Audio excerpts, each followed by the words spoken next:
The first thing General Varkin noticed was the silence. Not the silence after victory.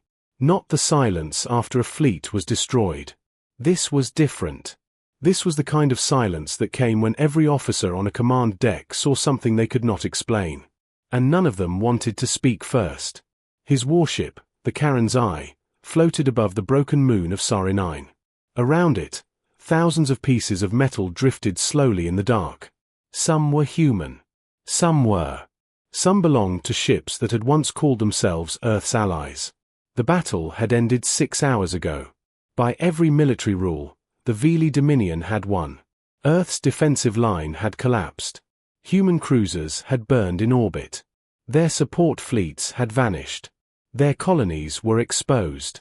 And still, General Varin did not feel victory. He stood at the front window of the command deck with his hands behind his back. His dark armor reflected the blue light of the planet below. Sari 9 was not a rich world. It had no great weapons, no royal palace, no secret mines. It was just a refugee moon. 3 million civilians had been hiding there. The command had marked it as a valid target because human soldiers were defending it. But the humans had done something strange.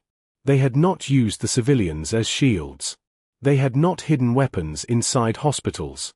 They had not run when their allies left them. They had stayed. Captain R, his second officer, stepped closer. "General," he said carefully, "the last human destroyer is still moving." Varkin's eyes narrowed on the central screen. A small human ship drifted near the moon's lower orbit. Its engines were damaged. Its hull had been split open across the side. Fire moved inside it like a small red snake. Yet it was still turning. Not toward the Velethi fleet, toward the moon. Ra looked confused. "They are trying to land." "No," Varkin said. The bridge became still again. The damaged human destroyer had no weapons left, no shields, no real power, but it was using the last of its engines to push itself between the Vila fleet and the moon below. A useless move. A foolish move. A human move. "Scan the moon," Varkin ordered. A young officer touched the console. "Civilians are still evacuating through the northern shelters. Human ground teams are moving them into underground tunnels." I gave a low sound. "They are buying time." Varkin did not answer. On the screen, the human destroyer opened one final broadcast. The signal was weak, broken, full of static. A human captain appeared. Her face was covered in blood. One eye was swollen. Behind her, alarms flashed red. Smoke filled the bridge. She did not beg. She did not insult them. She only looked into the camera and said, "This is Captain Mara Vale of the Earth Defense Fleet. Our surrender is not offered. Our civilians are not yours. Fire at us if you must." Then she turned her head slightly. Someone off-screen said, "Captain, life support is gone." She nodded once, then she looked back. "General Varkan," she said. The bridge froze. RS head snapped toward him. "How does she know you are commanding?" Varkin's face did not move. The human captain continued, "You have fought us for 8 years. You know what we are. You know we do not hide behind children." Her voice weakened, but her eyes stayed steady. "So I am asking you one thing. Not for mercy. For record." She took a slow breath. "Watch who left." The transmission ended for a moment. Nobody moved.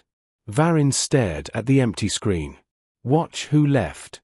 Those words stayed in the air longer than the smoke from her ruined bridge. General A said, "We have firing solution." The Veloi fleet waited.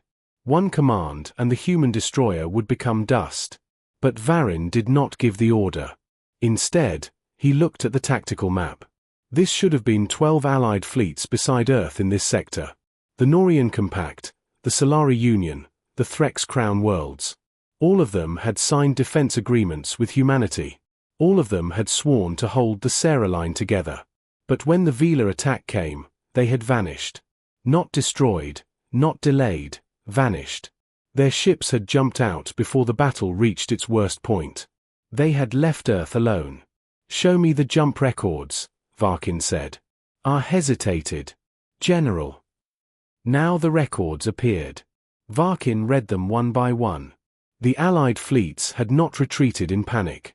Their jumps were clean, organized, planned. They had left 12 minutes before the Velafy main strike. 12 minutes.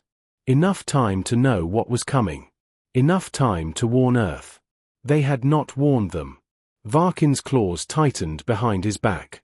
For 8 years, the Dominion had called humans dangerous, unstable, too emotional, too stubborn to exist in the greater galaxy. And maybe some of that was true. Humans were stubborn. They did not retreat when logic told them to retreat. They saved wounded enemies when no one was watching. They protected civilian worlds even when their own cities burned. Varin had hated them for years because they made war difficult. They turned simple campaigns into moral traps. Every human defeat cost the Velafy more than victory was worth. But this was not human madness. This was betrayal. And strangely it made Varkin angry. Not for Earth. Not yet, but for the shape of war itself. War had rules. Hard rules. Ugly rules. But rules. A soldier could respect an enemy. A commander could hate another commander and still understand honor. But allies who sold their friends in the dark, that was something lower than war. Do we fire? I asked. Varin looked back at the screen. The human destroyer was still moving slowly, painfully, placing itself in the path of the fleet. Below it, tiny evacuation lights moved across the moon surface. 3 million civilians, humans and non-humans both, because Earth had opened the shelters to everyone, even Velafy prisoners. Varin remembered a report from 2 months earlier. A captured Vela medical unit had been found on a human station. Dominion Command had expected torture. Instead, the soldiers had been treated, fed, and returned through a neutral channel. At the time, Varkin called it weakness. Now, he was not sure. Hold fire, he said. The command deck reacted like he had fired a weapon inside it. I stepped forward. General Command ordered full elimination of Sarah 9. I said hold fire. The human ship is defenseless. Yes, Varkin said quietly. That is why we will not fire. Our star stared at him. This will be questioned. Then they may question it. The damaged human destroyer continued to drift. Minutes passed. Then 10 minutes. Then 20. No one spoke. At last, the evacuation lights on the moon disappeared underground. The civilian heat signatures dropped behind shielded stone. Only then did the human destroyer stop moving. Its engines died. It hung there in space like a wounded guard dog that had stayed at the door until the children were safe. Varin turned away from a window. Open a private channel to that ship. Rawld blinked. To the humans. Yes, their communications are nearly dead. Then give them power through tight beam relay. I looked at him like he had lost his mind, but obeyed. The screen flickered. Captain Mara Vale appeared again. She looked worse now. The smoke behind her was thicker. 2 officers lay unmoving near the back wall, but she was still standing barely. Varin studied her face. For 8 years, he had seen human faces across battle reports. Angry faces, afraid faces, dead faces. This one was different. This human looked tired beyond fear. General Varkin, she said, her voice rough. Have you come to watch us die? No, Varkin replied, her eye narrowed slightly. He continued, your allied fleets withdrew before my main attack. They knew the timing. For the first time, something changed in the captain's expression. Not surprise. Confirmation. She already knew. Varin leaned forward. You expected betrayal? Mara was silent for a moment. Then she said, we suspected yet you stayed. There were civilians. They were not all human. No. Then why protect them? Captain Mara looked at him as if the answer was too simple to explain. Because they were there. Those 5 words moved through the bridge like a blade because they were there. No grand speech, no holy law, no political slogan, just a human answer. Varin looked down for a second. That answer disturbed him more than any threat could have. Before he could speak, another officer shouted from the side. "General, incoming high-priority transmission from Dominion War Command." I looked relieved. "They are demanding battle status." Varkin kept his eyes on Mara. The human captain gave a faint smile. It was not warm. It was not mocking either. "You should answer," she said. "Your masters will want to know why the moon is still alive." Varkin did not smile back. "Captain Vale," he said, "why did your allies leave?" Her face hardened. "Because they made a deal." The bridge went cold. I turned sharply. "A deal with whom?" Mara's damaged ship shook. More alarms sounded behind her. "With you," she said. Nobody breathed. Varkin's voice dropped. "That is false. Maybe you did not know," Mara said. "Maybe your war command did. Maybe their leaders did. Maybe all of them sat in clean rooms and traded Earth for peace." Varkin stared at her. Mara reached off-screen and lifted a small black data drive. Her hand was shaking. "We have proof," she said. "Not enough to save us. Enough to burn them." The screen broke for a second, then returned. Her ship was failing. I whispered, "General." Var ignored him. Mara looked directly at him. "You called us monsters for 8 years." She said, "Fine, maybe we are. But today, General, ask yourself why the monsters stayed to save civilians while the civilized galaxy ran." Then the transmission cut. This time it did not return. The human destroyer's lights went out one by one. The bridge of the Karens, I remained silent. Varen stood without moving. Outside the window, Earth's last ship at Sarah. 9 drifted in darkness. It had lost. It had failed. It had saved the moon. And somewhere inside that dead ship was proof that the war was not what Varkin had been told. I spoke carefully. "General, War Command is waiting." Varkin looked at the black data trail still hanging in the failed transmission. Then he gave an order that would one day change the galaxy. "Recover the human ship." Our eyes widened. "Recover." "Yes. And the crew." Varkin turned toward him. "All survivors are to receive medical aid." "General, they are enemies." Varen looked back at the moon. "No," he said slowly. "Today I am not sure they are." Far away beyond Sarah and Nye, the Allied fleets were already returning to their capitals. Their leaders were preparing speeches. They would tell their people that Earth had fallen bravely. They would say nothing could have been done. They would say the retreat had been necessary. They did not know a Vila general had seen the jump records. They did not know a dying human captain had sent proof. They did not know Earth was not dead. And they did not know the first crack in the old galaxy had not been made by a human weapon. It had been made by an enemy who stopped firing. Third-person simple English HFY sci-fi. The human destroyer was colder than a grave when the Velethi rescue team entered it. General Varen watched through the helmet camera of the first boarding soldier. The ship's corridors were dark. Red emergency lights blinked weakly along the walls. Smoke moved through broken doors. Wires hung from the ceiling like dead vines. No one spoke on the command deck of the Karen's Eye. Not even Captain R. The soldiers moved carefully. They expected traps. They expected hidden human weapons. They expected the last act of a dying enemy.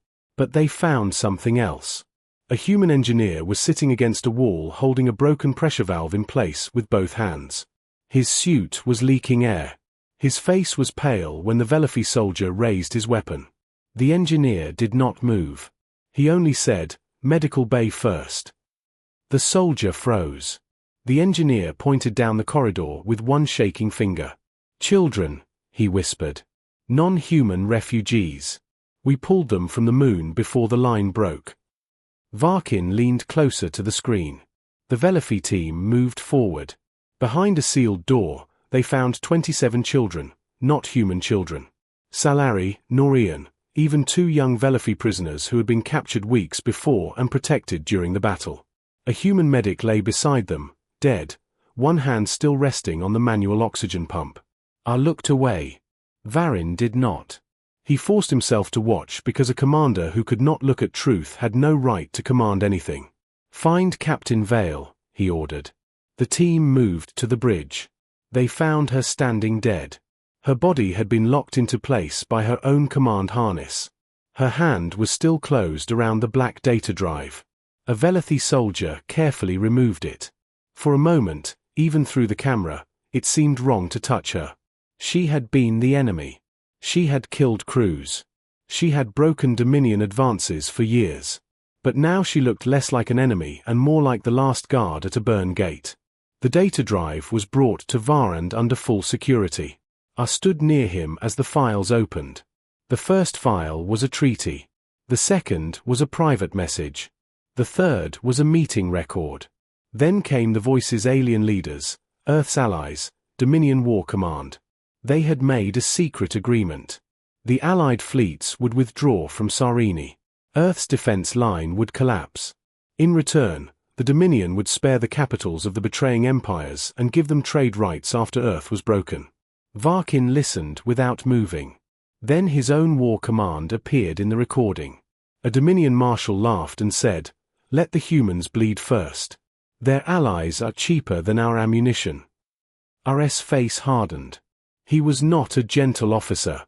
He had burned worlds under orders. He had hated humans since the war began.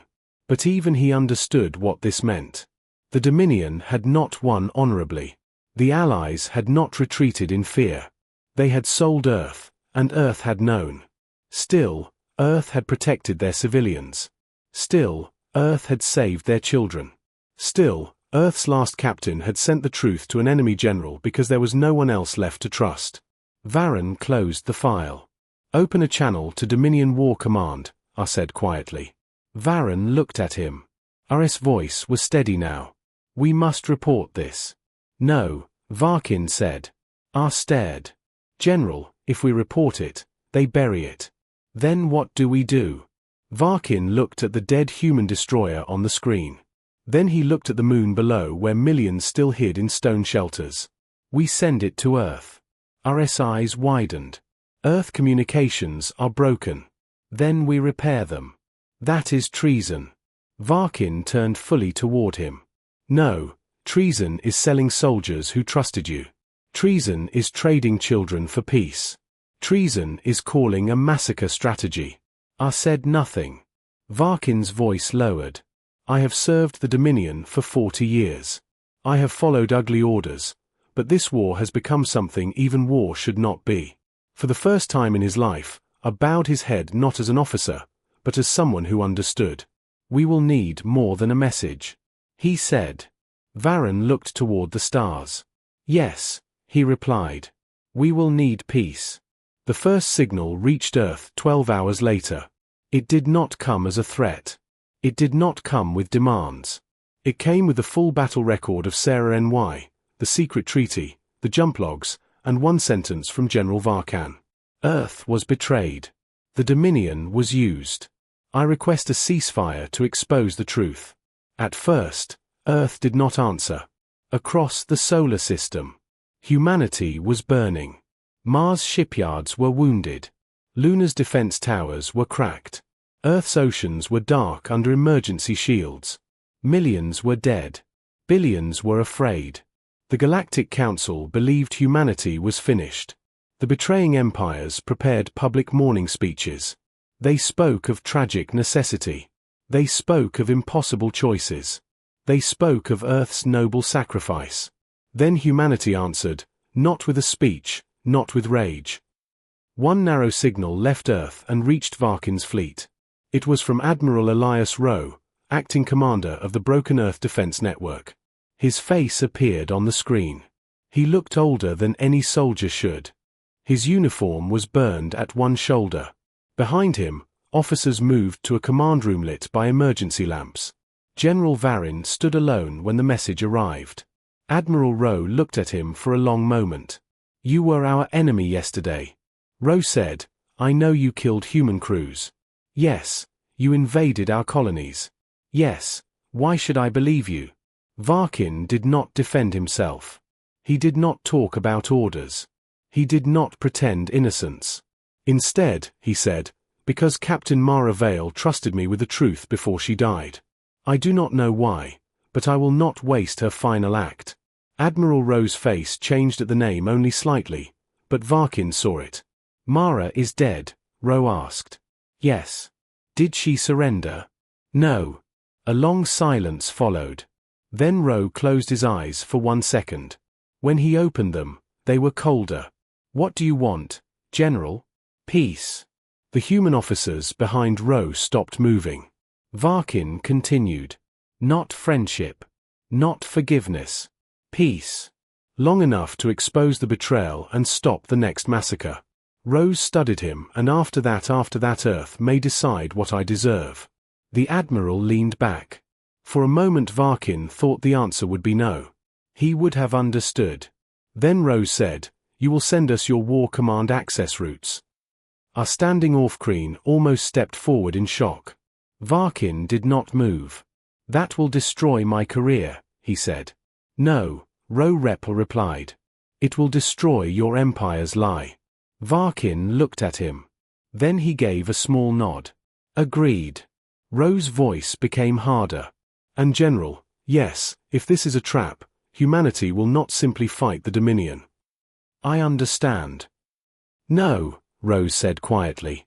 "You do not, but you will." The channel ended. Raced a slow breath. "You gave them access routes." "I gave them truth," Varkin said. I looked at him. There is very little difference now. The next 48 hours changed the galaxy. At first, no one understood what was happening. Dominion relay stations went dark, not destroyed, locked.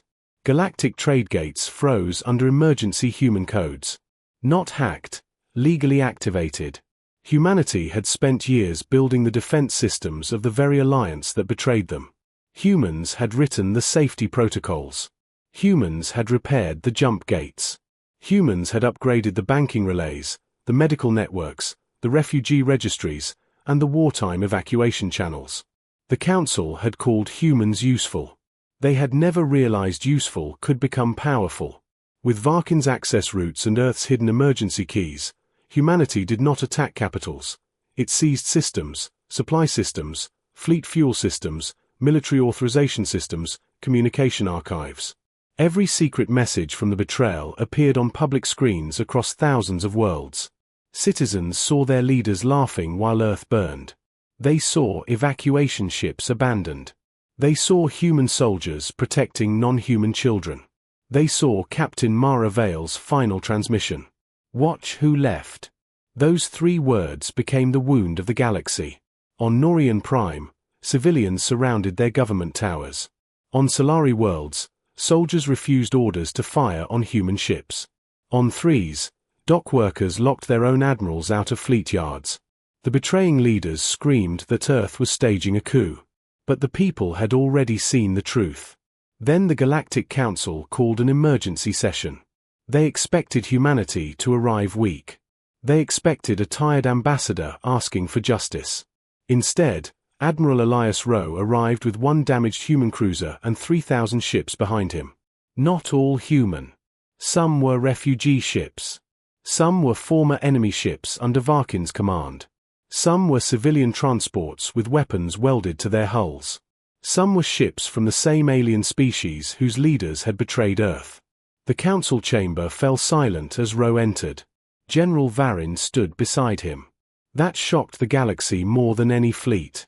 The human admiral and the Vey general. Enemies standing together. The High Chancellor of the Council rose. Face pale with anger. Earth has no authority to seize galactic systems, he said. Rowe placed 1 small black data drive on the table. Captain Mara Vale's drive. "No," Rowe said, "but the emergency continuity charter does." The Chancellor stiffened. The charter was old, almost forgotten. Written centuries earlier after a war that nearly destroyed galactic civilization. It said that if the Council betrayed a member species during an existential war, and that species survived, it could assume temporary command of galactic defense until new leadership was chosen. The law had been written to prevent exactly this. No one believed it would ever be used. Rowe looked around the chamber. You abandoned Earth. You sold our colonies. You gave our defense codes to our enemy. You left civilians to die and called it strategy. His voice did not rise. That made it worse. We are not here for revenge. Several council members looked relieved. Then Rowe continued, we are here to take command. The chamber erupted. Some shouted, some pleaded, some called it illegal. Then General Varkin stepped forward. I confirmed the records, he said. The Dominion accepted the secret agreement. Our war command participated in the betrayal. The Velethi delegation stood in horror. Varin turned toward them, and I charged our own commanders with dishonor, conspiracy, and unlawful massacre. The room went silent again. The High Chancellor pointed at him. You would stand with humans against your own people. Varkin's eyes did not move. No, he said, I stand against cowards. Today, some of them happen to be mine. That line went across the galaxy in real time. By the end of the hour, the old council collapsed. Not because Earth destroyed it, because no one obeyed anymore. Humanity did not claim the galaxy with a crown.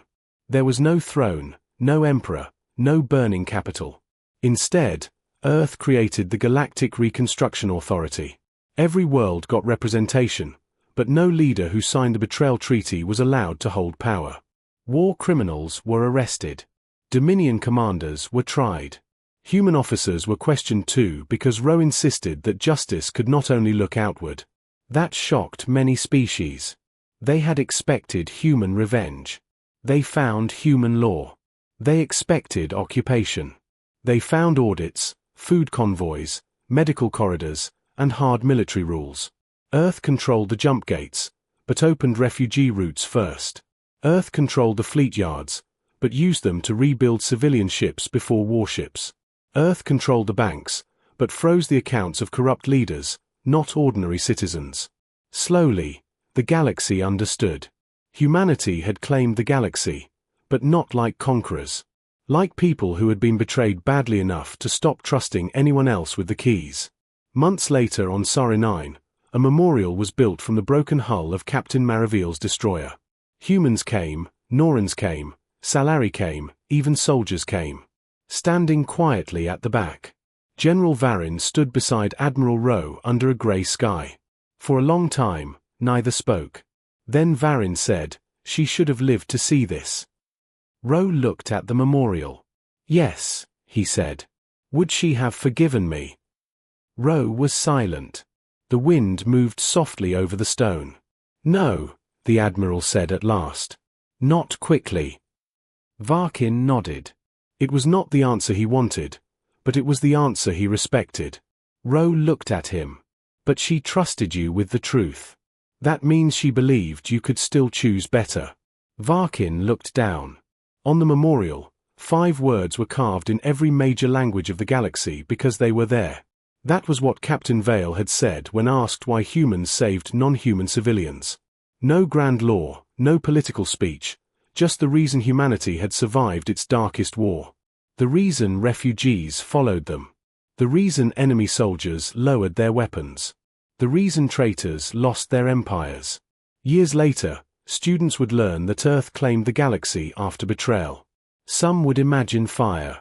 Some would imagine revenge. Some would imagine human fleets crushing every world that had wronged them. But the truth was quieter. Earth claimed the galaxy because when allies ran and enemies watched, humanity stayed. And in the end, the galaxy did not bow to human strength. It surrendered to human responsibility. For the first year after Earth claimed command, the galaxy waited for revenge. Every world expected it. The Norian leaders expected human fleets above their capital. The Salari generals expected public executions. The Threx nobles expected their trade stations to be burned. Even the Dominion expected Earth to break its empire apart stone by stone. But Earth did not move like a wounded animal. It moved like a tired doctor entering a room full of bleeding patients. The first human order was not an attack. It was a food route. The second order was not a punishment. It was a medical corridor. The third order was not a demand for tribute.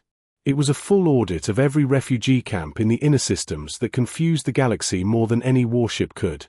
Admiral Elias Rowe became the acting commander of the Galactic Reconstruction Authority, but he did not sit on a golden chair. His office was a small command room inside an old orbital station above Earth. One wall still had burn marks from the war. His desk was simple. His coat was always the same, dark blue, worn at the sleeves. Every morning, reports arrived from 1,000 worlds. Fuel shortages, border raids, missing children, destroyed hospitals, angry soldiers who wanted revenge, terrified leaders who wanted mercy. And every morning, Rowe read them all. He never smiled. He never shouted. He only marked each file with one of 3 words: repair, arrest, protect. Those 3 words became the real law of the new galaxy. Not conquest, not punishment, order. On the 93rd day of human command, the first true test came. A former Norian admiral named Kaleros gathered 27 warships and declared that Earth had no right to rule. He called humanity a parasite species. He claimed Earth had used a betrayal as an excuse to steal galactic power. His speech spread fast. Many worlds listened. Some believed him. Others only wanted to believe him because believing him was easier than admitting their own leaders had betrayed Earth. Kalos took control of a fuel station near the border and held 6,000 workers hostage. Most Warren, some were human, some were Velafi. He sent one message to Earth. Leave the gate network or I begin executions. The old galaxy expected Earth to answer with fire. It did not. Admiral Rose sent one ship, only one. A small human negotiation vessel called the Mere Witness. No battle fleet followed it. No heavy cruiser hid behind it. No missile cloud waited in the dark. Inside the ship was Commander Lena Ortiz, a human officer with short black hair, tired eyes, and a quiet voice. She had lost her brother at Sarini. She had lost her home city during the first bombardment. She had every reason to hate the Norian military. That was why Rose sent her, not because she was angry, because she knew exactly what anger caused. When the Mere Witness entered the fuel station space, Kelsa laughed on open channel. "One human ship," he said. "Is this arrogance or stupidity?" Commander Ortiz stood in the center of a bridge. "Neither," she said. "It is proof." "Proof of what?" "That we came to talk before we came to end this." Keltha's eyes narrowed on the screen. "You think soft words will save your hostages?" "No," Ortiz said. "Your own crew will." The Norian admiral smiled. "My crew is loyal." Ortiz looked down at a small file in her hand. "Your crew has not been paid in 4 months. Their families are living under ration law because your government stole emergency funds. Your second officer has a daughter inside the worker block you are threatening to execute. Your weapons chief has already disabled Launch Tube 3. The smile faded from Kel's face. Ortiz continued calm and clear. "We know your ship. We know your people. We know your fuel, your oxygen, and your lies. You have one chance to release the workers and stand trial." Kaleros leaned closer to the screen. "And if I refuse?" Ortiz finally looked directly at him. "Then humanity will not punish your crew for your pride. We will remove you with surgical force and the galaxy will watch the recording." Kel cut the channel for 7 minutes. Nothing happened. Then lights changed across 3 Norian ships. One by one, their weapons powered down. Kel Vose ordered his officers to fire. They refused.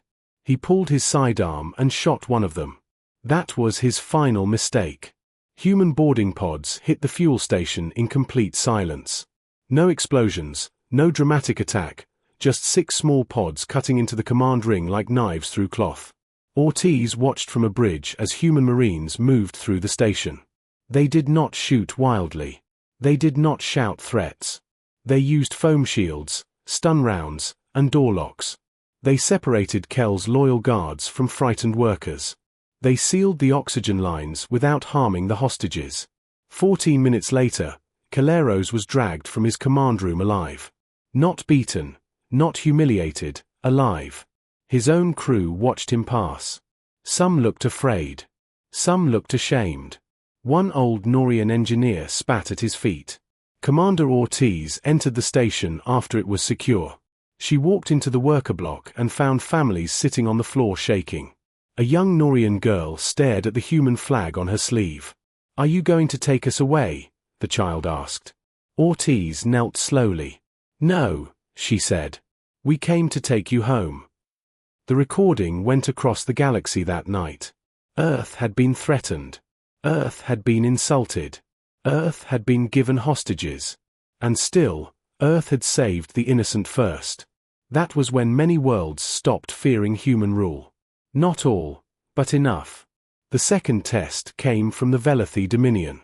General Varin had exposed his own commanders, but not every officer accepted it. Many called him a traitor.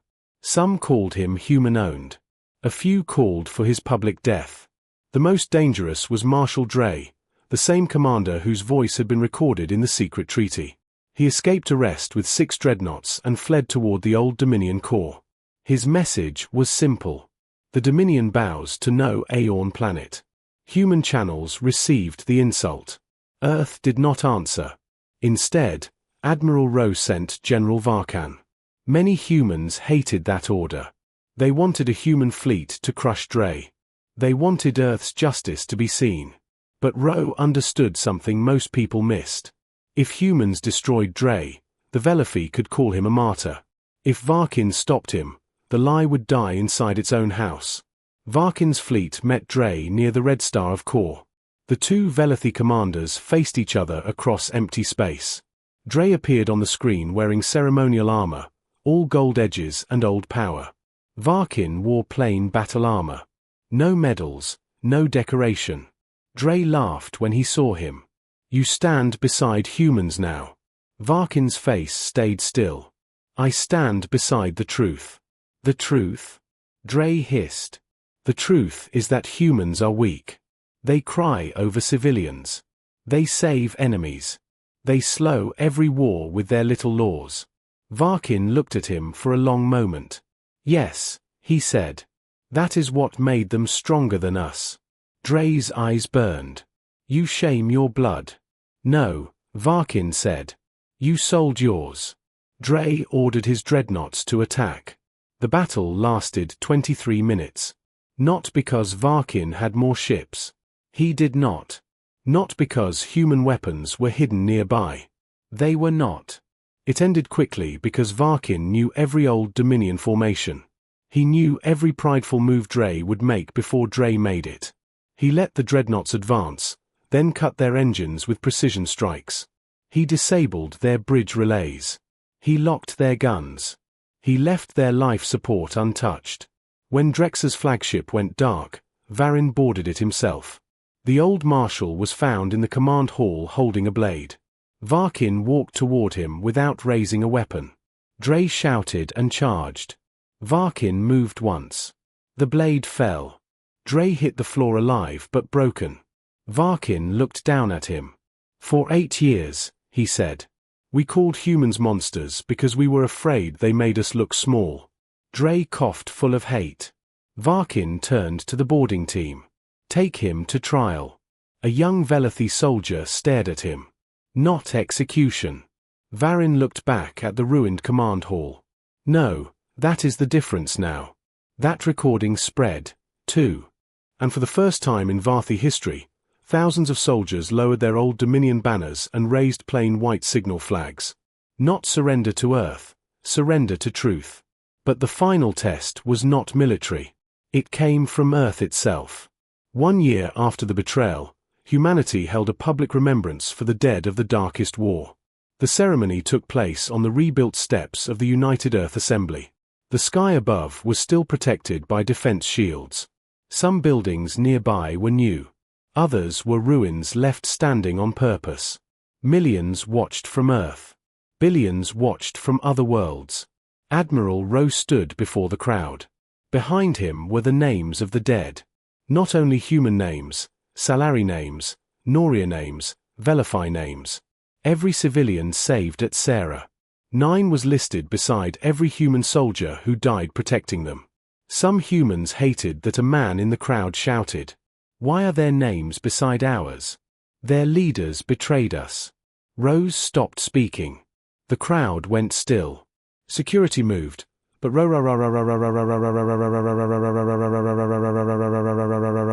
raised one hand. He looked at the man because their children did not sign the treaty. Rose said no one spoke. Ro turned back to the crowd. If humanity forgets that, then we did not survive the old galaxy. We became it. Those words cut deeper than any battle speech. General Varin stood at the side of the stage. Commander Ortiz stood near him. Survivors from Sarah Nin stood behind him. A young Salari woman stepped forward with a small object in her hand. It was a piece of Captain Maravil's destroyer, blackened metal, bent at the edge. She placed it on the memorial stone. Then she said in broken human English, "She did not know my name. She saved me anyway." The crowd was silent. Then one human soldier began to clap. Slowly, once, then again. Others joined. Not loud at first, then stronger. The sound moved through the assembly like rain starting on a dry roof across the galaxy. People watched humans clap for an alien survivor on Earth's soil. That moment did what no fleet could do. It made the new order real. Years passed. The Galactic Reconstruction Authority became the Common Star Assembly. Earth still held the central command keys, but each year more systems were shared with elected worlds. The jump gates remain protected by human-built laws. The fleets were mixed. No species could move an armada alone. No council could abandon a member world without automatic public record. The old betrayal became a lesson taught to every officer. Not as human propaganda, as a warning. Trust is not soft. Trust is infrastructure. Break it and civilizations fall. Captain Mara Vale's final words were carved above the entrance of the assembly hall. Watch who left. But under them in smaller letters were the words she lived by because they were there. One sentence remembered the betrayal. The other remembered why humanity deserved to lead after it. General Varkin grew old under human command. Some never forgave him. He never asked them to. Every year he visited Sarah 9 and stood before the destroyer memorial in silence. Admiral Ro retired without ceremony.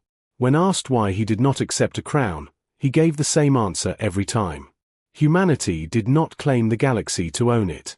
We claimed it because no one else could be trusted with it yet. On the 10th anniversary of the Darkest War, a child from Sarah 9 asked him if humans were the strongest species.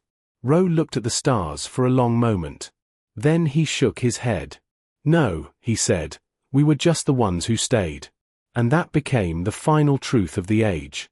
Earth did not win because it hated more. It did not rise because it destroyed more. It claimed the galaxy because when allies betrayed, when enemies watched, and when innocent worlds waited in the dark, humanity stepped forward and took responsibility. The galaxy had many rulers before Earth, kings, councils, empires, dominions. But after the Darkest War, it learned the difference between ruling and carrying. And humanity carried the galaxy. Not gently, not perfectly, but better than those who had left it behind 50 years after the Darkest War. The galaxy no longer looked wounded. The old battlefields had become shipping lanes. The broken moons had become memorial stations. The refugee camps had become cities with schools, markets, gardens, and noisy streets where many species lived side by side. Children learned about the betrayal in history class. But to them it felt like something from another age. The Norian betrayal, the Salari retreat, the secret treaty, the Sarah 9 massacre that never became a massacre because a damaged human destroyer stood in the way. And always at the center of every lesson, there was Earth. Earth, the betrayed world. Earth, the wounded world. Earth, the world that claimed the galaxy after everyone else failed. But history had a dangerous habit. When pain became old, people started turning it into a simple story. Some humans began saying Earth had always been meant to lead. Some young officers said no other species could ever be trusted with command. Some politicians on Mars and Luna said the Common Star Assembly was too slow, too soft, too full of former cowards. They did not call it empire. No human wanted that word. They called it permanent protection. And that was how the final danger began. Not with alien fleets, not with betrayal from outside, but with humans forgetting why they had been trusted. Admiral Elias Rowe was very old now. His hair had gone white. His hand shook slightly when he lifted a cup. The burn mark on his shoulder had faded, but the pain came back during cold weather. He no longer commanded fleets. He lived in a small house near the sea, far from the assembly towers and orbital command rooms. The windows faced grey water. Every morning he sat outside and watched the tide come in like the planet was breathing slowly. Most days no one disturbed him. Then one morning, Commander Lena Ortiz came to visit. She was older too, but her eyes were still sharp. She had become head of assembly security. She carried herself like a person who had seen too many emergencies to waste movement. Rose saw her walking up the path before she knocked. "You only visit when the galaxy is about to make a mistake," he said. Ortiz gave a tired smile. "Then I visit too often." She sat across from him on the wooden porch. For a moment, neither spoke. The sea moved below them. Then Ortiz placed a thin file on the table. Rowe did not open it. "What is it?" he asked. "The Human Continuity Bill." His face grew still. "I heard rumors it passed the first vote." Rowe looked toward the water. The Human Continuity Bill would keep Earth in permanent control of the jump gates, military keys, emergency defense systems, and interstellar legal archive. It would give humans final authority over every crisis decision in the galaxy. The supporters called it safety. The critics called it quiet empire. Rose said nothing for a long time. Ortiz leaned forward. "They're using your speeches to support it." That made him look at her. "My speeches, they quote you. No one else could be trusted with the keys yet. They leave out the last word." "Yet," Rose said quietly. "Yes." The wind moved between them. Ortiz's voice lowered. "If this bill passes, Earth will rule forever." Rose's jaw tightened and people support it. Many humans do. Some aliens, too. Fear is easy to sell when history gives you enough blood. Rowe closed his eyes. He remembered Sarah and I. He remembered Captain Mara's dead hand holding the data drive. He remembered Var and standing beside him in the council chamber. He remembered saying humanity had claimed the galaxy because no one else could be trusted with it yet. Not forever. Never forever. "Where is Varkan?" Rowe asked. Ortiz's face softened. "Swanv." Still every year Rowe opened a file. At last, the words looked clean on the page. That made them worse. Dangerous things often looked clean before they became law. General Varkan stood alone inside the Sarah Ny Memorial Hall. Age had bent his back, but not his presence. His scales had faded from dark iron to pale grey. One side of his face carried an old scar from the Dre campaign. Before him stood the preserved bow of Captain Maravale's destroyer. The metal was burned black. No one had polished it. No one had repaired it. The damage was the point. Varkin placed one hand near the hull, not touching it. He never touched it. He did not believe he had earned that right. Behind him, a young human officer entered the hall. Her uniform was new. Her boots were too clean. She wore the silver mark of Earth Central Command. "General Varkan," she said. He did not turn. "I am no longer a general." "Sir, the Assembly requests your presence." "Does it?" "The final vote is tomorrow." Now he turned. The officer looked nervous but determined. "You want me there as a symbol?" Varkin said. The human swallowed. "Many still respect your testimony. Testimony is not loyalty." "No, sir." "What does Earth Command want from me?" She hesitated. The answer was written on her face before she said it. "They hope you will support the bill." Varkin stared at her. For a moment, the old war seemed to return to the room. The officer stood very still. Finally, Varkin asked, "How old are you?" 26. "You were born after the war." "Yes, sir." "Then listen carefully. I once believed my species should rule because we were strong. I watched that belief rot us from inside. If humanity now believes it must rule because it was betrayed, then the same Rudd found a new body. The officer looked down. My grandparents died in the darkest war, she said softly. Varkin's face changed. Not anger now. Something heavier. So did many, he replied. That is why I support the bill. He nodded slowly. And that is why you should fear it. She looked confused. Varin turned back to the broken human ship. Pain is honest when it first arrives. Later, it becomes useful. Leaders put it in speeches. Soldiers put on flags. Children inherit it without knowing its weight. Then one day, pain becomes permission. The officer said nothing. Varin looked at her again. Do not let your dead become an excuse to command the living forever. The young officer's eyes lowered. For the first time, she looked less like a soldier and more like a child standing in a room full of ghosts. The final vote was held in the Common Star Assembly Hall. The hall had been built where the old Galactic Council chamber once stood. The old chamber was full of gold, high seats, and cold distance. The new hall was round, no throne, no raised center. Every species sat at the same level. Above the entrance were 2 lines carved in stone. Watch who left because they were there. On the day of the vote, the hall was full. Human delegates sat together, tense and divided. Alien delegates whispered in low voices. Reporters lined the upper galleries. Outside, millions filled the public squares of Earth, Mars, Norian Prime, Salari Dawn, cities, and Sarinine. Everyone knew what the vote meant. If the bill passed, Earth would remain the final authority forever. If it failed, power would continue to shift slowly into shared hands. The human delegation leader, Senator Hale, stood first. He was young, handsome, and spoke with clean confidence. We are not asking for empire, he said. We are asking for memory. Many humans applauded. Hale continued. Earth was betrayed. Earth was abandoned. Earth held the line when others ran. If we surrender final command, we risk repeating the darkest chapter in galactic history. His voice grew stronger. The galaxy trusts humanity because humanity stayed. Then let humanity continue to stand guard. More applause. Some alien delegates looked uncomfortable. Some looked afraid. Then a Norian delegate stood. Her voice shook, but she spoke. Your soldiers saved my grandmother at Sarinine. I owe my life to human courage, but gratitude cannot become chains. The hall stirred. A human delegate shouted, Chains? We protected you.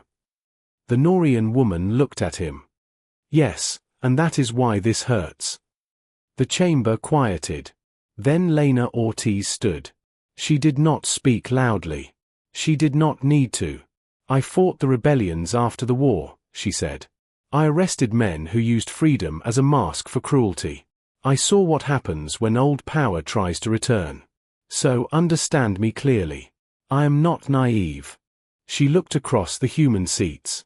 But permanent control changes the one holding it slowly, quietly. At first, every exception feels necessary. Every lock gate feels safe. Every secret feels responsible. Her eyes moved to Senator Hale. Then one day, you look in the mirror and cannot tell protection from possession. No one interrupted her. Ortiz placed a small object on her desk. A black piece of metal, a fragment of Captain Mariviel's destroyer. This is not a crown, Ortiz said. It is a warning. The hall was silent. Then the doors opened. Everyone turned. Admiral Rowe entered slowly, leaning on a cane. No announcement had been made. No speech was on the schedule. But when the old admiral stepped into the hall, every voice died. Even Senator Hale lowered his eyes. Rowe walked to the center. Varkin entered behind him. The sight of them together still carried power even after 50 years. The human who took command of the galaxy.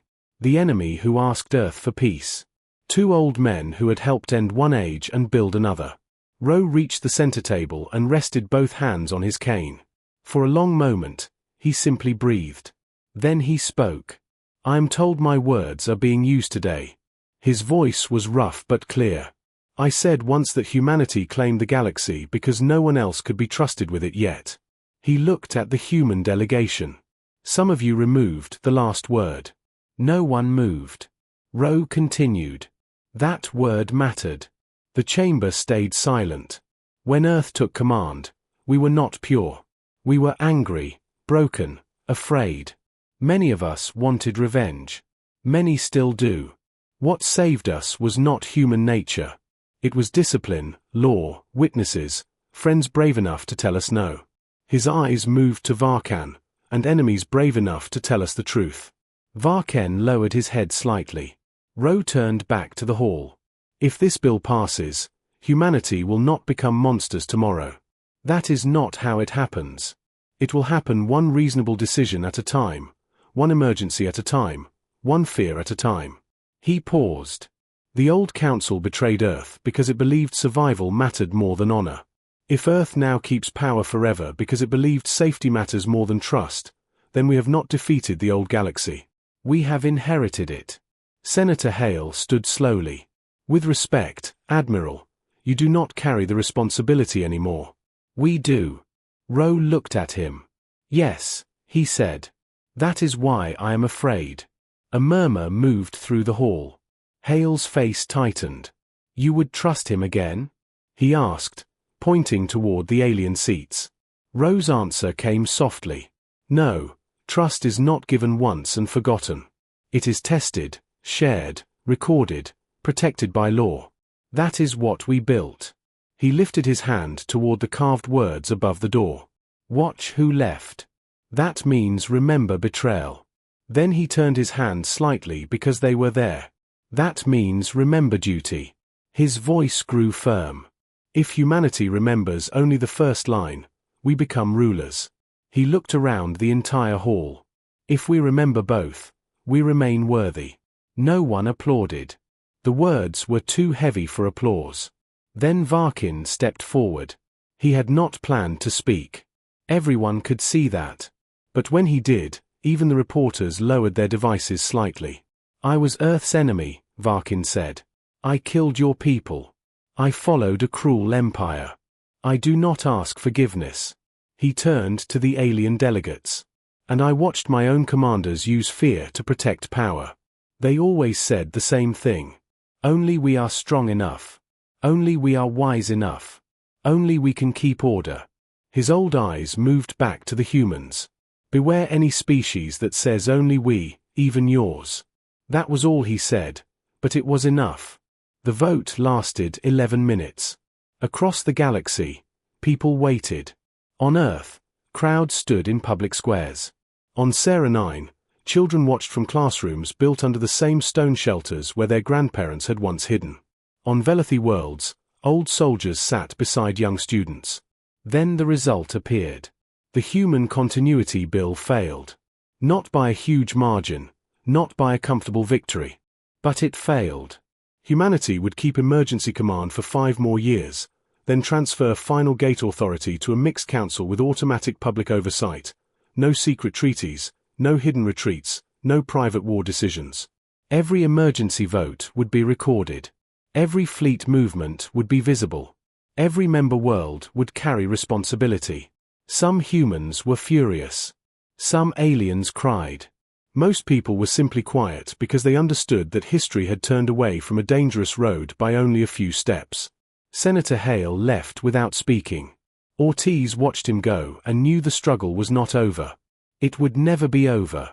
That was the price of freedom. It had to be defended not only from enemies, but from good people with frightened hearts. Admiral Rowe died 2 months later. There was no grand state funeral at his request. His ashes were carried to Sarini. Humans, Norians, Salari, Velothi, and dozens of other species gathered beneath the memorial hull of Captain Mara's destroyer. General Varkin was there standing with difficulty. Commander Ortiz stood beside him.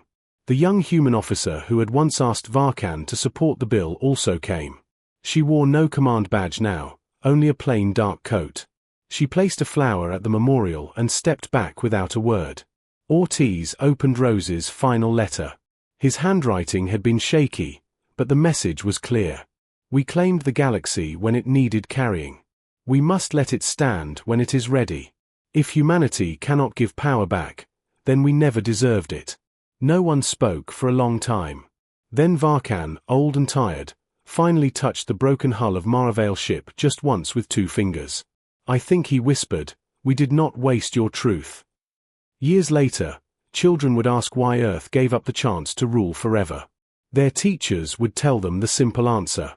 Because humanity remembered what betrayal felt like, and because it refused to become the thing that had betrayed it. The galaxy had expected humans to claim power through revenge. Instead, humans claimed it through responsibility. Then when the hardest test came, they proved something even greater. They proved they could release it. That was the final reason the galaxy followed Earth. Not because humans were perfect, not because humans were gentle, not because humans never failed, but because in their darkest hour, they stayed. And when the light returned, they did not turn that darkness into a throne. The galaxy did not become peaceful after Earth gave power back. That was the part history books often forgot. They like clean endings. They like to say humanity claimed the galaxy, repaired it, and then stepped aside with honor. That was true, but it was not complete. Peace did not arrive like sunlight. It arrived like a wounded animal, slow and afraid, always ready to bite. 5 years after the failed Human Continuity Bill, the final Gate Authority was transferred from Earth Central Command to the new Mixed Emergency Council. Every major species held one key. No single world could move the galactic fleets alone. No private order could close a refugee route. No secret treaty could be signed without automatic record. It was the system Admiral Rowe had wanted. It was the system Captain Maravale had died to make possible. And for a while it worked. Ships moved again. Trade returned. Old enemies met in cold rooms and learned how to speak without weapons on the table. Humanity still held great influence, but not final command. Some humans hated that. Some aliens feared it would not last. General Varin did not live to see the 10th year of the new council. He died quietly on Sarah 9, seated before the broken hull of Mara's destroyer. His last recorded words were simple. "Tell Earth I remained." Those words were added below the memorial, not as praise, but as witness. The enemy who once fought Earth had spent the rest of his life standing beside the truth. For many people, that was enough. For others, nothing was ever enough. The new danger came from beyond the old maps. No warning, no demand, no flag. At first, it was only missing ships. A grain convoy near the outer spiral vanished. Then, a medical transport disappeared. Then 3 survey vessels went silent near an abandoned gate called Ilios Black. The gate had not been used in 200 years. It sat at the edge of known space like a dead eye wrapped in dust and weak radiation. The Mixed Emergency Council sent probes. None returned. Then a signal came through. It was not a language. It was a pulse. One pulse repeated across every frequency. Human analysts called it a knock. A knock from outside the galaxy's known door. The council argued for 36 hours. The Norian delegates wanted to seal the gate. The Solari wanted to send a diplomatic ship. The Velethi military bloc wanted to mine the entire region. Earth's delegation stayed quiet for most of the debate. Their representative was Director Amora Singh, granddaughter of a mechanic who had survived Sarahine. She had never commanded a fleet. She had never fired in war, but she had spent her life studying the failure of old councils. She listened. She wrote notes. She watched fear return to powerful faces. At last, the council chair turned to her. "Earth has not spoken." Amora raised her eyes. Because Earth no longer gives orders alone. The chamber became silent. That answer made some people uncomfortable. They still expected humans to take command when the dark came close. Amora continued. "But Earth has an opinion." The chair nodded. "Speak." Amora stood. "If we seal the gate without knowing what is there, we may trap survivors on the other side. If we attack first, we may start a war against something we do not understand. If we send only diplomats, we may lose them." The Vila delegate leaned forward. "Then what do you suggest?" Amora looked around the hall. "We go together." A murmur moved through the chamber. She placed her hand on the table. 1 human ship, 1 Norian ship, 1 Salari ship, 1 Velafi ship, 1 medical vessel, 1 public record vessel, every order shared, every sensor open, no hidden command channel. The Norian delegate frowned. That is slow. Yes, Amora said. The threat may be fast. Yes, then why risk delay? Amar's voice stayed calm because the last time fear made this council fast. Earth was betrayed. No one answered. The words did not accuse one species. They accused a habit that made them harder to reject. The mission was approved by 1 vote. The 6 ships arrived at Ilios Black under full public broadcast. Billions watched. The gate was larger than a moon, built by a civilization that had vanished long before humans reached the stars. Its outer ring was cracked. Blue-white light moved inside the fractures like trapped lightning. The human ship was called the Mara Vale. Not a battleship, a rescue cruiser. Its captain was Jonas Vale, grandnephew of the woman whose final transmission had changed history. He had the same steady eyes as the old recordings, but he carried himself differently. Less soldier, more listener. On his bridge stood officers from 5 species. That had become normal now. Still difficult. Still full of small tensions, but normal. Captain Vale watched the gate pulse again. 1 knock, then silence. The Solari science officer whispered. Something is on the other side. The Velathi tactical officer touched his console. Weapons ready. Captain Vale looked at him. Not armed. Ready. The officer said, there is a difference. Jonas nodded. Keep that difference alive. The public record vessel moved behind them, sending every moment across the galaxy. No secret, no cleanroom deal, no private retreat. The 6 ships opened the gate. Space folded inward. For 1 second, every screen went white. Then the fleet saw what waited beyond. Not an armada, not monsters, not conquerors, a graveyard. Thousands of ships drifted in the dark between galaxies. Many were broken, some were ancient, some were new. Their hulls carried marks no known species recognized. At the center floated a massive vessel, damaged almost beyond shape. Its lights flickered weakly. Then the pulse came again. This time the translators caught part of it, not words, meaning help. The bridge of the Mara went silent. The officer lowered his eyes. The Norian pilot whispered. They were knocking because they were trapped. Captain Vale took 1 slow breath. Medical vessel forward. All ships scan for life signs. The response came fast. Life signs across multiple wrecks. Radiation leaks. Unknown atmosphere. Possible disease risk. Possible hostile survivors. The officer looked at Jonas. Captain, this could still be a trap. Yes, Jonas said. The officer waited. Jonas looked at the graveyard of ships, but they are there. No one on the bridge spoke after that because everyone knew those words, not as a slogan, as a burden. The rescue lasted 9 days. It became the largest non-war operation in galactic history. Humans entered broken ships first, but not alone. Norian engineers cut open sealed holes. Salari doctors built emergency bio-shields. Velathi soldiers carried children through radiation storms with their own armor burning. Old hatred did not disappear, but work left little room for pride. On the 4th day, they found the survivors. They were called the Heroine, though no one could say the name correctly at first. Tall, thin beings with silver skin and black eyes. Their species had fled a disaster beyond the gate. Their ships had become trapped when the ancient gate failed. They had knocked for help for 30 years. No one had heard them until now. Many Arrowan feared the rescuers. They had no reason to trust strangers. 1 injured Arrowan child refused to leave a broken chamber. She held a piece of metal in both hands and shook whenever anyone came close. A human medic tried. A Solari nurse tried. Even a Norian translator tried. Nothing worked. Then a Vela soldier named Krell removed his helmet. Everyone froze. It was dangerous. The air was unstable. He could have poisoned himself. But Krell lowered himself to the floor, placed his weapon behind him, and sat at a distance. He did not move toward the child. He only waited. Hours passed. The child finally crawled toward him and touched his armor. Krell lifted her gently and carried her out. When reporters later asked why he risked his life, Krell looked confused. "She was there," he said.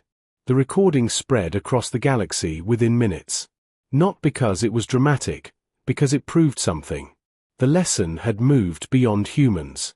The galaxy was learning to stay. But on the 9th day, the gate began to collapse. The old structure shook under pressure from both sides. Energy storms hit the rescue fleet. The public broadcast broke twice. Panic moved through the council chamber back home. There were still 40,000 Arrowan survivors on the far side. The mixed emergency council had to decide. Keep the gate open and risk losing the rescue fleet. Or close it and abandon the remaining survivors. For the first time since Earth gave back power, the shared system faced a real nightmare. Every species had one key. All keys were needed. The council argued. Fear rose. Old instincts returned. The Norian delegate said, "We cannot lose the core fleets." The Salari delegate said, "We cannot abandon them." The Vila delegate demanded a military override that no longer existed. Then all eyes turned to Earth. Director Amora Singh stood slowly. She understood the moment. If Earth demanded control, many would give it. If Earth took command, history might forgive them. Just this once, one emergency, one exception. That was how forever always began. Amora placed Earth's key on the table. "We will not take command alone," she said. The chamber watched her. But Earth votes to keep the gate open until the last possible second. The Norian delegate looked shaken. "That could cost thousands of our people." "Yes. And if the gate destroys the fleet, then the record will show we chose rescue together." The chair looked around the chamber. One by one, the keys lit. Salari, Velathi, Norian, FS, Earth, others followed. The order went out. Continue rescue. Shared command. Full record. At Ilios Black, Captain Jonas Vale received the message. He looked at the collapsing gate. Then at the life signs still blinking beyond it. "Bring them home," he said. The next hours became legend. Ships flew through storms of blue fire. Medical bays overflowed. Engineers held broken doors with their hands. Velathi soldiers tied themselves to human rescue lines. Norian pilots flew so close to the gate edge that their holes peeled. Salari doctors worked until they collapsed standing. The Mara Vale was the last ship out. Its engines failed inside the gate corridor. For a moment, it looked as if the ship would be lost. Captain Jonas Vale ordered all escape pods launched. His crew refused. He turned from his chair. That was an order. His VE tactical officer locked the pod controls. "With respect, Captain. Your family does not own staying behind." The Norian pilot smiled without looking back. Shared command. "Remember." The ship shook violently. Then 3 vessels turned back. A Solari medical ship, a Norian cutter, a Velathi frigate. They attached tow lines in the collapsing light. Together they pulled the Mara Vale through. The gate closed behind them like a star dying. Silence followed. Then the life sign count appeared. Every surviving heroine had been rescued. Not all rescuers survived, but none had been abandoned. The memorial for Ilios Black was built beside the Sarah 9 Memorial, not above it. Humanity insisted on that. No story was allowed to replace the first one. The broken hull of Captain Maravil's destroyer remained untouched. Beside it stood a new wall with names from every species. At the opening ceremony, Director Amora Singh spoke to the galaxy. "Once Earth claimed the galaxy because others left us in the dark," she said. "Today, the galaxy proved it has learned how to stay." Captain Jonas Vale stood nearby, his arm in a sling. Krill, the soldier, stood awkwardly beside the arrow and child he had carried out. She held his large armored hand like it was the most normal thing in the universe. Amora looked at the 2 memorial lines above the old ship. Watch who left because they were there. Then she turned to the crowd. For many years, People asked why humanity deserved to lead. Maybe that was the wrong question. Her voice softened. The better question is this. Can we build a galaxy where no one has to lead alone? The crowd stayed quiet. Not because they disagreed, because they finally understood humanity's greatest victory was not taking control after betrayal. It was teaching the galaxy why control had to become responsibility, and then teaching responsibility until it no longer belonged only to humans. Years later, children from Earth, Sarah 9, Prime, Norian worlds, and the new Arrowan settlements would visit the two memorials together. They would touch the coal metal. They would read the names. They would ask why the old galaxy failed. And their teachers would answer simply because they left. Then the children would ask why the new galaxy survived. And the answer would be even simpler because this time everyone stayed. That was how Earth truly claimed galaxy. Not by holding it forever. Not by forcing every world to kneel. But by leaving behind a law deeper than power. When the dark comes, do not run from those beside you. When fear speaks, make it speak in public. When power is offered, hold it only as long as duty demands. And when someone is trapped beyond the light, go. Not because they are human, not because they are allies, not because they can repay you. Go because they are there. The new galaxy survived Ilios Black. That was what people said. They said it in schools, in council halls, in fleetmeres, and in quiet homes where old war medals were kept inside wooden boxes. They said the galaxy had changed. They said no species would ever again abandon another in the dark. They said humanity had taught the stars how to stay. And for many years, that was almost true. Almost. Because every law has one enemy, not hatred, not war. Comfort. When peace lasts long enough, people begin to believe it is natural. They forget the work behind it. They forget the fear that built the rules. They forget why every record must stay open. Why every gate movement must be shared. Why no private fleet must ever move without witness. The young called it old fear. The rich called it slow government. The ambitious called it weakness. And far from Earth on a beautiful world called Karen VY, a new idea began to grow. It did not call itself betrayal. Betrayal never does. It called itself efficiency. Karen VY was a trade world rich from jump routes and rare metals. Its cities floated above warm seas. Its leaders were polite, educated, and careful with words. They did not hate humans.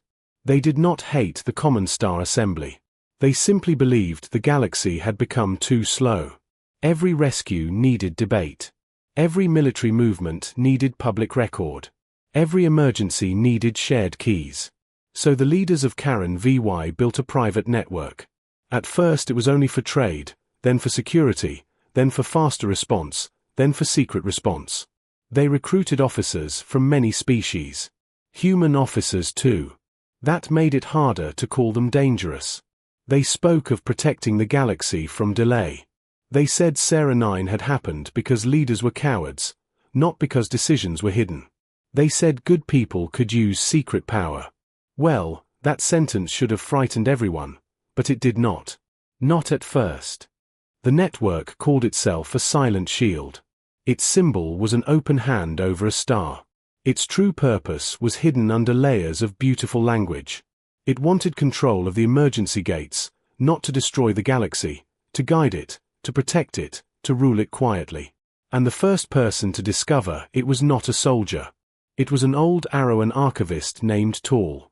Tall had been a child at Ilios Black. He had survived 30 years trapped beyond the gate before humans and others rescued his people. He remembered the soldier who carried him through blue fire. He remembered the human ship that nearly died trying to save strangers. He had grown up hearing one lesson again and again. When fear speaks, make it speak in public.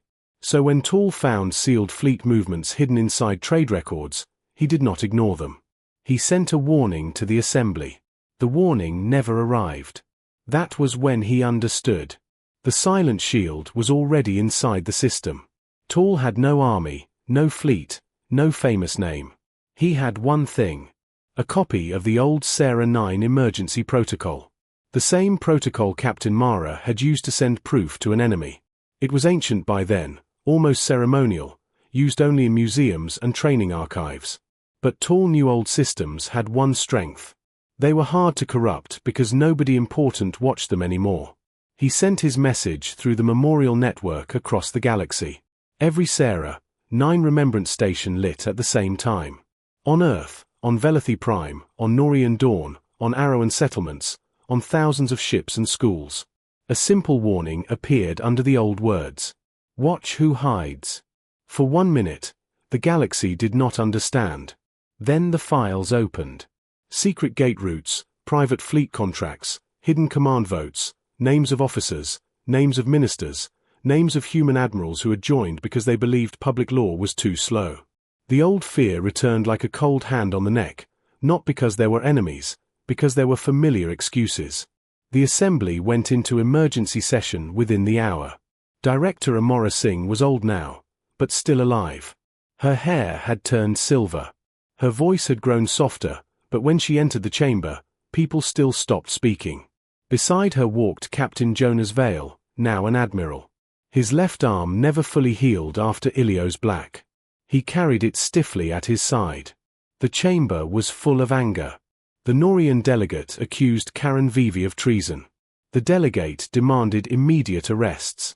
The human military bloc demanded a temporary private response to stop the private network. That last demand made Amora close her eyes. There it was again. The old poison. Use secrecy to defeat secrecy. Use hidden force to protect open law. Become the thing you fear. But only for a moment.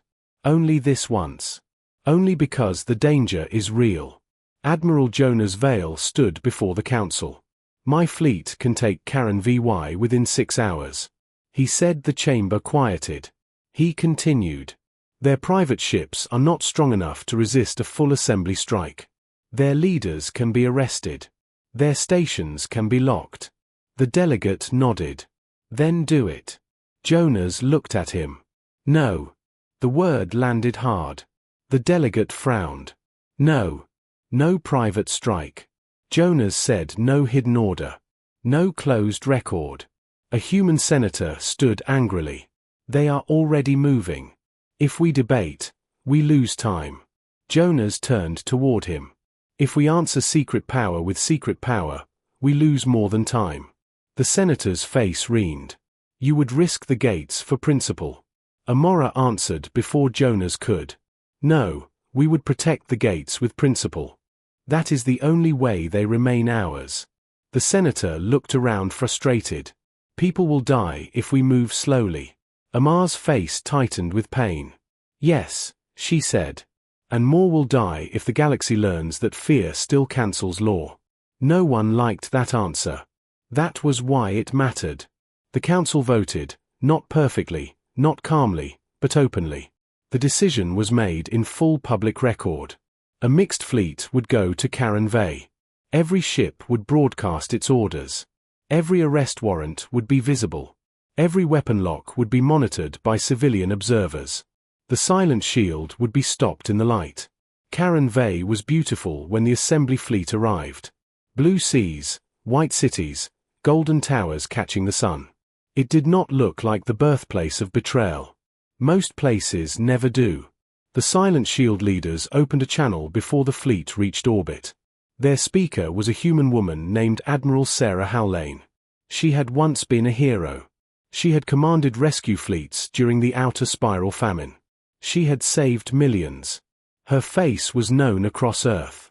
That made the moment harder. She appeared on every public screen, calm and dignified. We are not traitors, she said. We are guardians.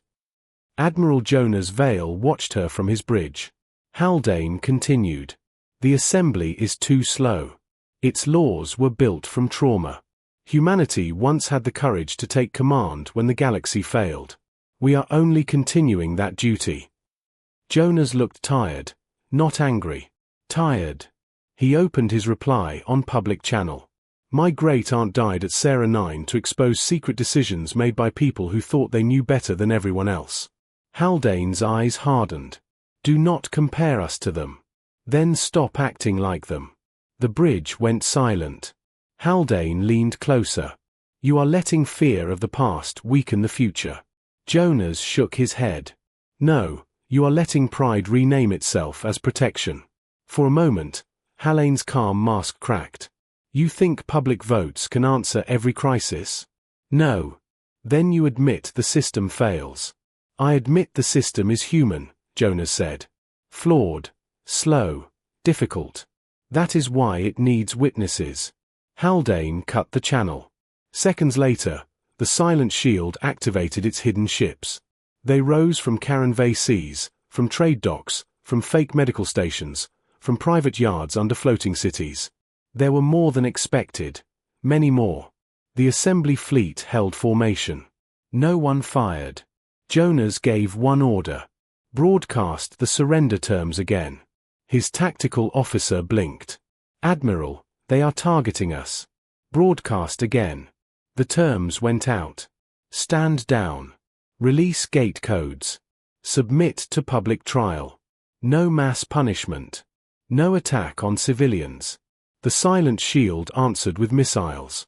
The first wave struck the assembly shields. The fleet shook. On Jonas's bridge, alarm screamed. Officers shouted, damage reports. The old instinct filled the room. Return fire. Crush them. End it. Jonas gripped his command rail. Disable only, he said. The weapons officer stared. Sir, engines, weapons, command relays, no city strikes, no reactor kills. They're using civilian platforms as cover. Jonas's face went cold. Then we do this the hard way. The battle above Caranvay lasted 9 hours. It was not glorious. It was ugly, slow, and painful. Assembly ships took hits they could have avoided if they had used heavier fire. Velethi frigates placed themselves between missiles and floating cities. Norian pilots dragged burning enemy ships away from civilian towers. Aero and shield vessels opened their own hull plates to absorb radiation from damaged reactors. Humans boarded silent shield ships by hand because remote strikes risked killing civilians. Many died, but every death happened under record. Every order stayed visible. Every mistake was seen. That was the point. Not perfection, witness. At the 8th hour, Admiral Haldane's flagship lost engines. Jonas boarded it himself. He found her in the command chamber, surrounded by broken screens. She still wore her white admiral's coat. You could have ended this faster, she said. Yes, Jonas replied. You let your people die to protect the record. Jonas stepped closer. No, they died protecting the reason the record exists. Haldane laughed bitterly. History will call you weak. Jonas looked around the ruined chamber. Maybe, but it will be able to check. That silenced her for the first time. She looked afraid, not of prison, of being seen clearly. The trials of the silent shield lasted 2 years. They were public, painfully public. Some heroes were exposed. Some human officers were convicted. Some alien ministers were convicted. Some were cleared. The galaxy watched every file, every defense, every witness. There were no clean myths afterward. No easy story of humans good and aliens bad. No simple enemy to hate. That was the hardest part. The last betrayal had come from many species, including humanity. At the end of the trial, Tall, the Aeron archivist who exposed the network, was invited to speak. He stood in the assembly hall, thin and old, with black eyes that reflected the chamber lights. He looked up at the 2 ancient lines carved above the entrance. Watch who left because they were there. Then he spoke in careful human English. The first line saved Earth from betrayal. The second line saved my people from the dark. Today we need a third. The chamber waited. Tall lifted the small device he had used to send the warning through the memorial network. His voice trembled but did not break. Watch who hides. The words were added that same year, not above the old lines beside them. Equal. Watch who left because they were there. Watch who hides. 3 lessons. Memory. Duty. Witness. Many years later, children visited the memorials and asked why the third line existed. Their teachers told them about Karen VY, about the beautiful world that almost became the start of a quiet empire, about good people who use good words to do dangerous things, about a human admiral who refused to save law by breaking it in secret. One child asked, "Were humans still trusted after that?" The teacher looked at the memorial for a long moment. "Yes," she said. "Why?" "Because trust does not mean never failing." The child frowned. "Then what does it mean?" The teacher smiled sadly. "It means letting the truth be seen when you do fail." Above them, the old hull of Captain Mara's destroyer remained black and broken. Beside it, the Ilios black wall carried the names of those rescued from beyond the gate. And beside that, the Karen V record stone held the names of those who died stopping the last betrayal without hiding their own fear. The galaxy had not become perfect. It never would. But it had become harder to betray in darkness. That was humanity's deepest mark on the stars. Not conquest, not permanent rule, not even rescue. Humanity gave the galaxy a habit that no empire had ever loved. The habit of witnesses. So when future leaders whispered that secrecy was needed, someone remembered Sarini. When generals said the innocent had to wait, someone remembered Ilios Black. When heroes said they alone could protect everyone, someone remembered Karen VY.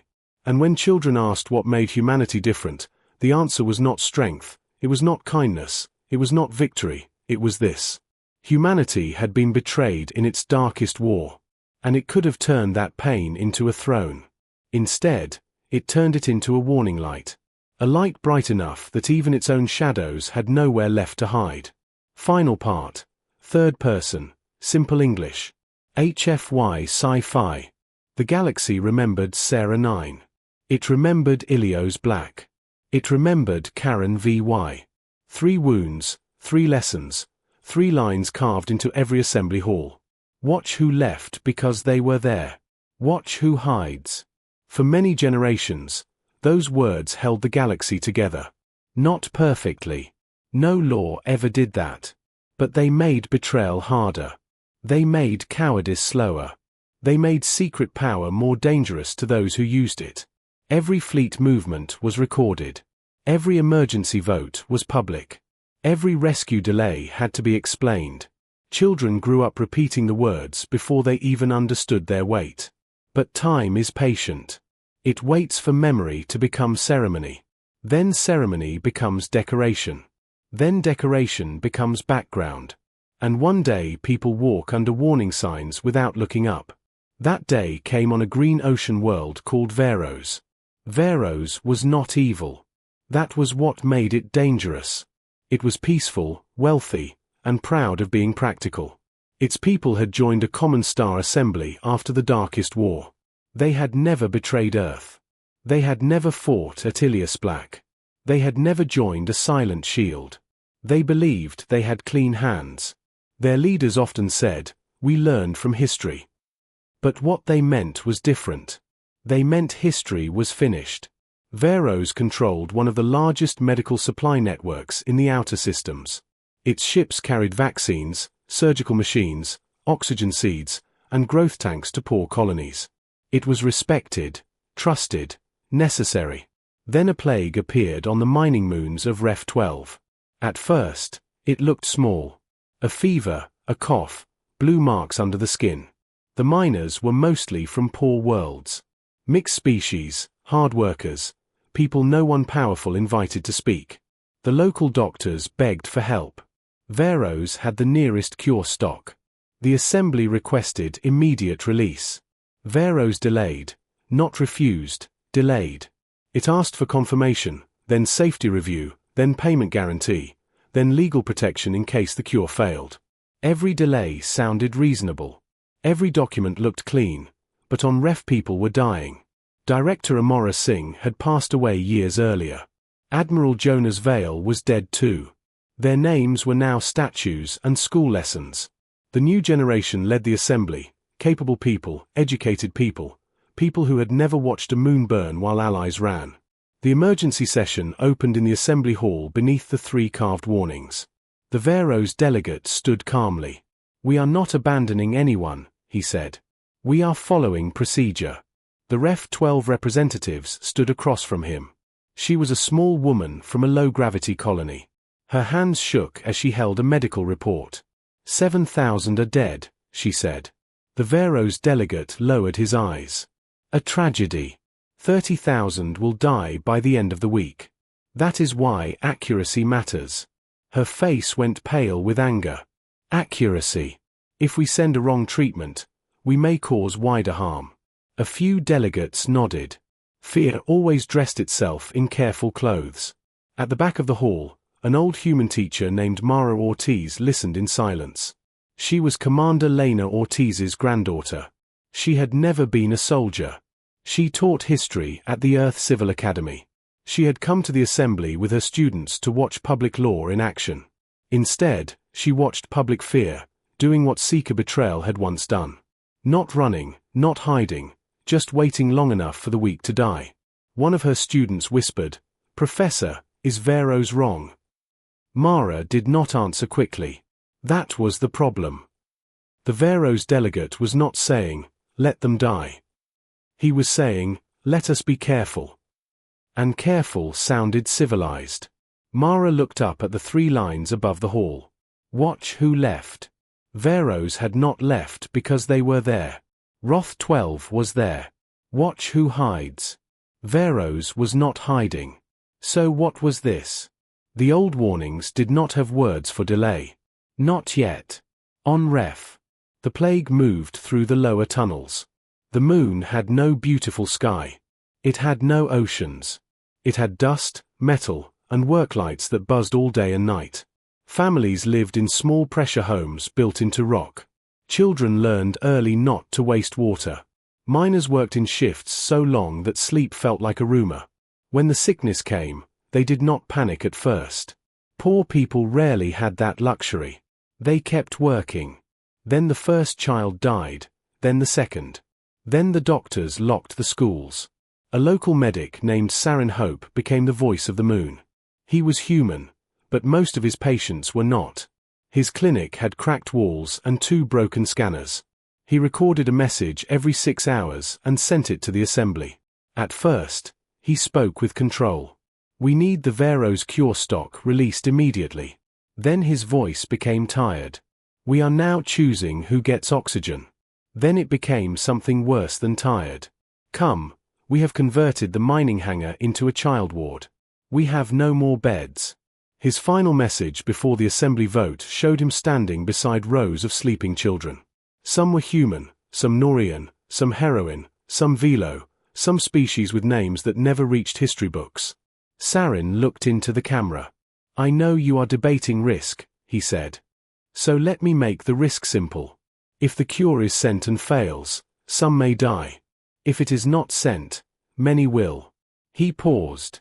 Behind him, a child coughed. Sarin's eyes flicked toward the sound, then back. "You taught us the galaxy changed because humanity stayed. I am asking if that lesson applies to poor moons, too." The message ended for several seconds. The assembly hall was silent. Then the Veros delegate stood again. "We are moved by this suffering," he said. Mara Ortiz closed her eyes. She knew what words would come next. "But we cannot allow emotion to overrule responsible process." There it was, the clean sentence, the polite knife. That night, Mara Ortiz did something no teacher was supposed to do. She interrupted history. She left her students in the guest wing and walked to the public speaking chamber. Any citizen of the assembly could request an emergency address, but few were approved. Her request was denied twice. On the 3rd attempt, she attached her family record, granddaughter of Commander Lena Ortiz, guardian lecturer of the Sarah 9 archive, approved. When she entered the chamber, the delegates looked annoyed. They had been arguing for 17 hours. Many were tired. Some wanted the vote delayed until morning. Mara stood alone in the center. She looked smaller than the soldiers and politicians around her, but her voice carried. "I teach the darkest war," she said. "Every year my students ask how betrayal happens." She looked at the Veros delegate. They imagined shouting weapons, secret rooms, evil faces. No one spoke, but most betrayal is quieter. Sometimes it is a fleet leaving 12 minutes early. Sometimes it is a door that does not open. Sometimes it is a cure kept in storage while people write careful reasons. The Veros delegate stiffened. We are not betraying Reth 12. Mara turned to him. Then send the cure. We require legal assurance. Dead children cannot sign your assurance. The chamber stirred. The delegate's voice hardened. Professor, you are using grief to force policy. Mara nodded once. Yes. That answer surprised everyone. She continued, because grief is what policy is supposed to prevent. The Ref 12 representative began to cry silently, but she did not sit down. Mara looked up at the 3 lines carved above the hall. We wrote warnings for those who leave. We wrote warnings for those who hide, but we forgot those who wait while others die. She faced the whole chamber. So write a 4th line. The council chair leaned forward. What line? Mara's voice softened. Watch who delays. No applause came. Not yet. The words were too new, too uncomfortable. The Veros delegate looked angry now. You would reduce complex medical law to a slogan. No, Mara said, I would return it to its purpose. She lifted Sarah Holt's final report. This is not a theory. These are people. The chamber went quiet again. Then an unexpected voice spoke. It came from the Vila delegation. A young woman stood slowly. Her grandmother had been one of the soldiers who carried heroin children through Ilya Slack. Velethi votes to release the cure immediately. She said the Norian delegates stood next.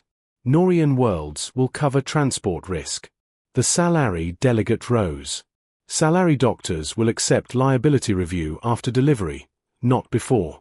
One by one, keys lit across the hall. The Veros delegate looked around in disbelief. You are setting a dangerous precedent. Mara answered quietly. No, we are correcting one. The cure ships launched within the hour. Not from Veros alone, from everywhere. Human rescue cruisers carried Veros medicine. Norian haulers carried oxygen farms. Salari medical ships carried doctors. Velethi frigates cleared pirate routes without firing a shot. Arrowan engineers converted cargo bays into isolation wards while still in flight. Veros released the cure only after the vote forced it. That would be remembered too. The first ship reached Ref 12 29 hours later. Saren Holt was still alive but barely awake. He had not slept in 3 days. When the first medical team entered his clinic, he did not smile. He pointed to the children's ward.